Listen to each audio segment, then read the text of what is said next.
नमस्कार।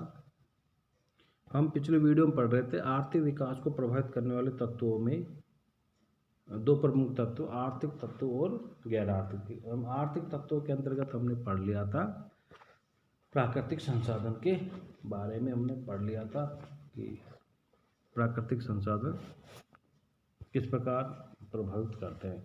आज हम पढ़ेंगे मानवीय संसाधन। मानवीय संसाधन के अलावा 2 पॉइंट और ले रखे हमने, जिसमें ले रखा पूंजी निर्माण और सेकंड लग रहा तकनीकी परिवर्तन तथा नव परिवर्तन। तकनीकी परिवर्तन और नव परिवर्तन 2 वीडियो हमने और इसमें 2 पॉइंट और इसमें हमने ले रखे हैं। देखते हैं क्या है मानवीय संसाधन। मानवीय संसाधन को 2 भागों में विभाजित कर सकते हैं: जनसंख्या का आकार और उसकी वृद्धि दर, आयु संरचना, लिंगानुपात, ग्रामीण शहरी जनसंख्या अनुपात आदि। ये पहला पॉइंट है। वापिस दोहरा देता हूँ इसको, बड़ा इम्पोर्टेंट है। जनसंख्या का आकार, उसकी वृद्धि दर, आयु संरचना, लिंगानुपात, ग्रामीण शहरी जनसंख्या अनुपात आदि। सेकंड है जनसंख्या का व्यावसायिक वितरण। शिक्षा, सामान्य टेक्नोलॉजी। शिक्षा 2 प्रकार की होती है: स्वास्थ्य तथा चिकित्सा और जीवन प्रत्याशा आदि। एक और प्रथम कारक निरपेक्ष रूप से श्रम शक्ति के आकार तथा स्वरूप का वर्णन करता है। दूसरी ओर दूसरा जो तत्व मैंने आपको अभी बताया है वो जनसंख्या के मानवीय पूंजी को बताता है, ह्यूमन कैपिटल को ये बताता है, जो उसकी कुशलता तथा उत्पादकता के बारे में जानकारी देता है। क्लासिकल अर्थशास्त्र ने उत्पादन के 3 प्रमुख साधन बताए: भूमि, श्रम और पूंजी। तीनों में 2 अर्थात भूमि और पूंजी उत्पादन के निष्क्रिय पैसिव साधन माने जाते हैं, जबकि श्रम को उत्पादन का एकमात्र एक्टिव साधन माना जाता है, सक्रिय साधन माना जाता है। जिसका अर्थ है कि बिना श्रम के उत्पादन प्रक्रिया नहीं हो सकती, अतः उत्पादन में श्रम की केंद्रीय भूमिका है।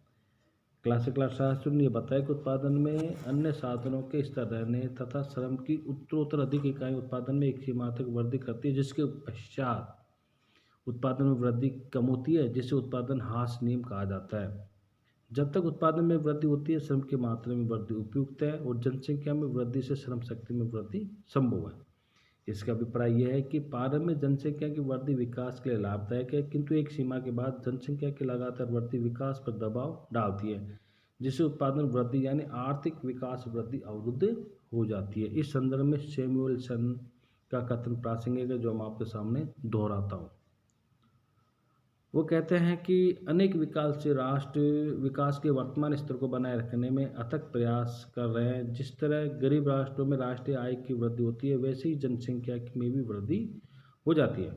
इसलिए अधिकांश दक्षिण गोलार्ध के राष्ट्र, जिनमें अफ्रीकन राष्ट्र मुख्य है, अभी भी माल्थस के द्वारा बताए गए जनसंख्या की उच्च जन्म दर और स्टैटिस्टिक्स आय के जलजाल में फंसे हुए हैं और जनसंख्या की वृद्धि में कोई कमी नहीं आ रही है।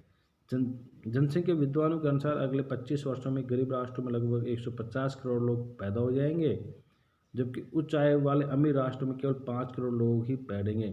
गरीब राष्ट्रों के लिए गरीबी पर पार पाना मुश्किल ही है, अतः उनके यहाँ ऐसी ही उच्च जन्म दर बनी रहे तो, किंतु माल्थस ट्रैप से निकलने के कुछ रास्ते जरूर है। देखिए क्या रास्ते हैं।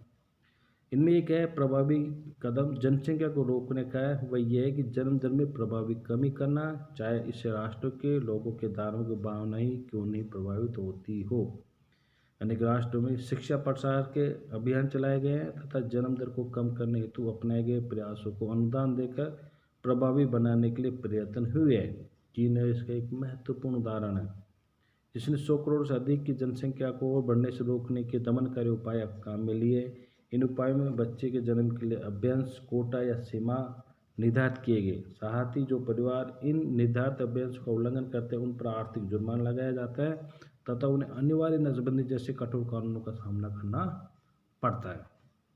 जो राष्ट्र अपनी प्रति व्यक्ति आय को बढ़ाने में सफल रहे हैं, वे जनसांख्यिकी संक्रमण को प्राप्त करने और जनसंख्या की वृद्धि में स्थिरता, नीची जन्म दर, मृत्यु दर प्राप्त करने में सफल हुए हैं।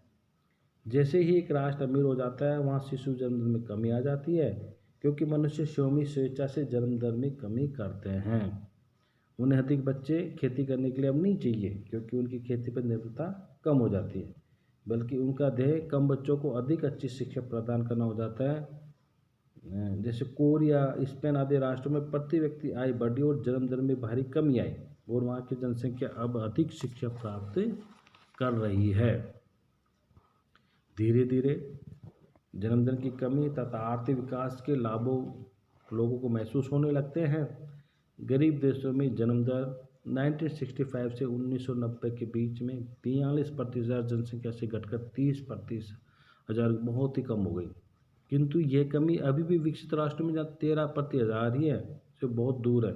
इन गरीब राष्ट्रों में अत्यधिक जनसंख्या वृद्धि के कारण उत्पन्न गरीबी के विरुद्ध लड़ाई अभी भी जारी है। संक्षेप में हम कह सकते हैं कि अत्यधिक जनसंख्या वृद्धि आर्थिक विकास की राह में एक सबसे बड़ा रोड़ा है। गरीबी के कारण उत्पादन और रोजगार दोनों पर बुरा प्रभाव पड़ता है।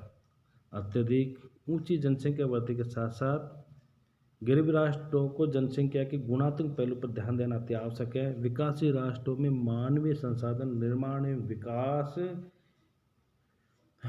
के लिए नियोजनकर्ता निम्नलिखित विशिष्ट कार्यक्रमों पर विशेष ध्यान देते हैं। नंबर 1, बीमारी नियंत्रण एवं स्वास्थ्य सुधार तथा पोषण। मानव संसाधन विकास के लिए सर्वाधिक महत्वपूर्ण तथ्य यह है कि व्यक्तियों को महामारियों, एपिडेमिक्स तथा सदैव बनी रहने वाली बीमारियों, एंडेमिक्स से मुक्त मिलने के उपाय उठाने चाहिए। स्वास्थ्य सुधार से मानव जीवन सुखी होता है तथा उनको अधिक कार्य कुशल बनाता है। स्वास्थ्य सेवाएं तथा चिकित्सालय, जल एवं गंदगी निकास और पोषण या संतुलित आहार आदि सभी मानव शरीर के विकास तथा निरोगी और कार्यकुशल बनाने के लिए आवश्यक तत्व हैं। उचित ही कहा गया है, हेल्थ इज वेल्थ, अर्थात पहला सुख निरोगी काया।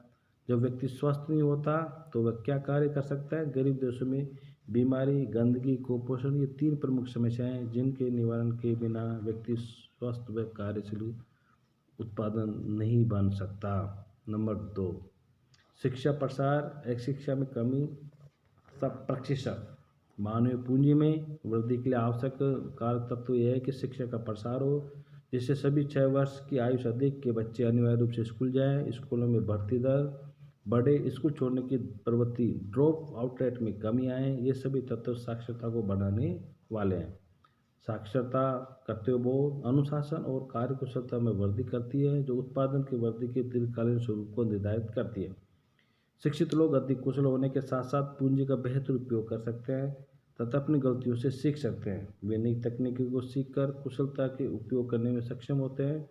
अनेक विकासशील राष्ट्रों, भारत सहित ने अपने शिक्षित युवाओं को इंजीनियरिंग, मेडिकल, प्रबंध, विज्ञान आदि क्षेत्रों में उच्च शिक्षा के लिए पश्चिमी औद्योगिक राष्ट्रों के मुख्यतः यूएसए में भेजकर पर्याप्त शिक्षा तथा प्रशिक्षण अर्जित कर पुनः अपने देश में बुलाकर उन्नत विज्ञान का लाभ अर्जित कर सकने में सफलता प्राप्त की है।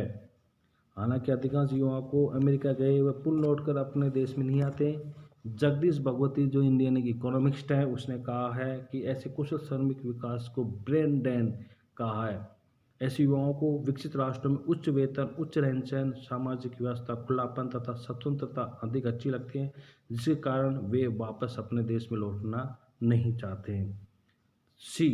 से मानव पूंजी का महत्व। अन्य तत्वों को अंतर्राष्ट्रीय बाजार में खरीदा जा सकता है, किंतु श्रम तो घर में ही पैदा होता है।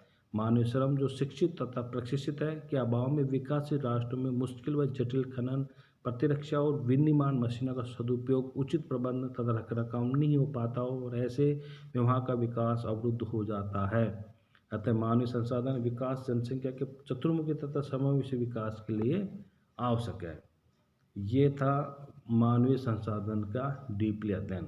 अगले वीडियो में बताएंगे पूंजी निर्माण और तकनीकी परिवर्तन किस प्रकार विकास को प्रभावित करते हैं।